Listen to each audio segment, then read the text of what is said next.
Al-Zaka sobre las deudas. A pesar de que el profeta, que la paz y las bendiciones de Allah sean con él, pedía refugio a Allah contra las deudas, Allah reveló la aleya más extensa de su libro para tratar este tema por su extrema importancia. Si las deudas que una persona ha contraído son tales que restadas de sus bienes no queda sino una cantidad menor al nisab, entonces esta persona no pagará al-Zaka ese año. Pero si la deuda contraída se resta y queda una cantidad de bienes superiores a las del nisab, se restará la deuda y se paga al-Zaka obligatorio sobre el resto de los bienes que se hallan. Ejemplo, si una persona posee $10,000 y debe $10,000, entonces no paga al-Zaka, pues su deuda cubre todos sus bienes. Lo mismo sucede si una persona tiene 10,000 pero debe 9,950. La resta le dejará una cantidad menor al nisab, por lo que tampoco pagaría al-Zaka. Pero si la deuda que esta persona suma $4,000, pues descontará estos 4,000 de sus bienes y pagará al-Zaka por los 6,000 que quedan después de restar sus deudas. Hay casos en que el dinero adeudado no es utilizado para el comercio, como cuando alguien compra una casa a crédito que va pagando poco a poco hasta finalizar esta deuda después de algunos años. O utiliza el dinero adeudado para comprar maquinarias, equipo para el desarrollo de un gran proyecto que se calcula en millones. Puede ser que un comerciante o un empresario decida ampliar su trabajo, así que compra lo necesario para ampliar su trabajo y éste pide un préstamo por millones de dólares con el fin de lograr su propósito. En dichos casos, ¿será que el dinero que adeuda para el desarrollo de su negocio debe ser contado dentro de los bienes que pagan al-Zaka? Si se dirá que no, estaríamos entonces decretando la pérdida de un gran capital para al-Zaka que sería repartido entre los pobres, a tal punto que se podría incluso llegar a afirmar que los comerciantes y los empresarios que utilizan la deuda como una forma de ampliar su negocio no deben pagar al-Zaka. Al respecto, la segunda convención sobre asuntos de al-Zaka actuales, que se realizó en Kuwait, decidió lo siguiente. Primero, descontar de los bienes sobre los que se debe pagar al-Zaka todas las deudas que vayan a financiar alguna obra o algún proyecto para ampliar el negocio, siempre y cuando el deudor no tenga bienes fijos más allá de las necesidades de su empresa. Segundo, se descuenta de los bienes sobre los que se debe pagar al-Zaka las deudas de inversión con las cuales se financian proyectos industriales, siempre y cuando la cantidad de bienes fijos que tenga el deudor sea mayor a las necesidades originales, de tal manera que se pueda pagar de estos bienes al-Zaka, ya que reemplazan los bienes que se tengan en deuda. En el caso de que estas deudas de inversión sean a largo plazo, se descuenta de los bienes de al-Zaka. En el caso de que los bienes fijos alcancen a cubrir o sobrepasen la cantidad de bienes que se utilizan en forma de préstamo para ampliar el negocio, en este caso no se descuentan las deudas de los bienes que deben ser pagados sobre ellos al-Zaka. Sin embargo, en el caso en que los bienes fijos sean inferiores a la cantidad de la deuda, se descuenta la deuda y se paga al-Zaka de lo que quede. Tercero, los préstamos para financiar vivienda que son a largo plazo y que se pagan de forma periódica por un espacio de tiempo prolongado, el deudor debe pagar al-Zaka de lo que quede en sus manos del dinero después de que haya descontado la cantidad total de las cuotas que debe pagar durante un año. Estatus legal de al-Zaka.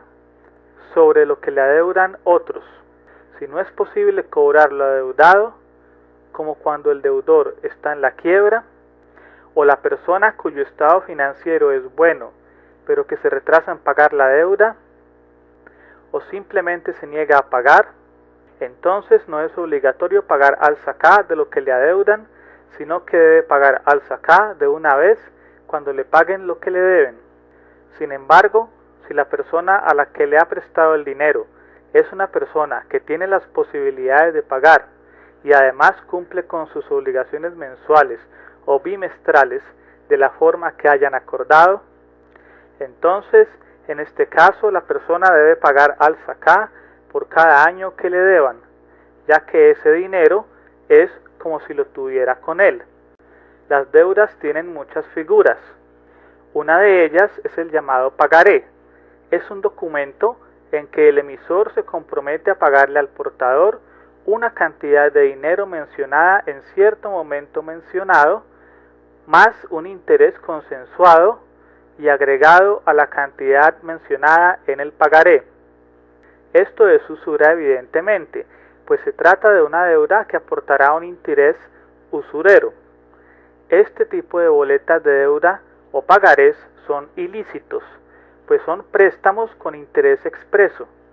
Quien los usa o los emite debe arrepentirse ante Allah. Los pagarés son una deuda a largo plazo que debe ser cubierta por la persona que se ha comprometido a pagar. Por ende, a pesar de esto, tienen el mismo estatus que el az-Zaká sobre las deudas. Deben pagar el az-Zaká si alcanzan el nisab por sí mismas, o agregadas a otros bienes, dinero o mercadería que sean propiedad de su beneficiario y estén en su propiedad por un haul. Debe por ellas pagar el 2,5%, aunque no se puedan cobrar sino después de un tiempo predeterminado. Igual debe pagar su az-Zaká al momento de cobrarlas por todos los años que las ha tenido.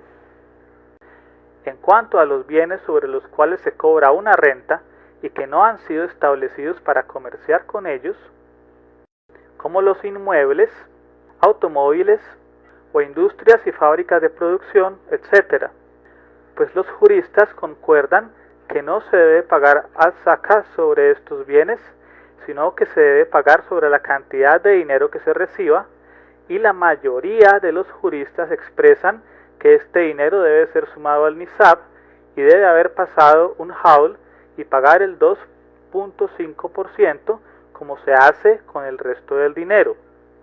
Otro tema importante es sobre la liquidación de retiro o de jubilación y la renta de jubilación. El funcionario o el obrero no debe pagar az-Zaká por estos derechos laborales mientras presta aún sus servicios laborales, pues todavía no tiene la propiedad completa sobre estos fondos, que es requisito para el pago de la az-Zaká, porque él no puede gastarlos ni ejercer otros derechos propietarios mientras aún está en servicio. Si se emite la orden de cuantificar y desembolsar estos derechos laborales al funcionario u obrero en un solo desembolso o en periodos determinados, entonces recién él es propietario de estos fondos y pagará az-Zaká de lo que llegue a recibir de los mismos en la proporción del dinero que sea pagada. Otro tipo de transacción que genera interrogantes es la garantía de alquiler, que es una suma de dinero que el inquilino debe adelantar al propietario para cubrir algunas pérdidas que le puedan afectar.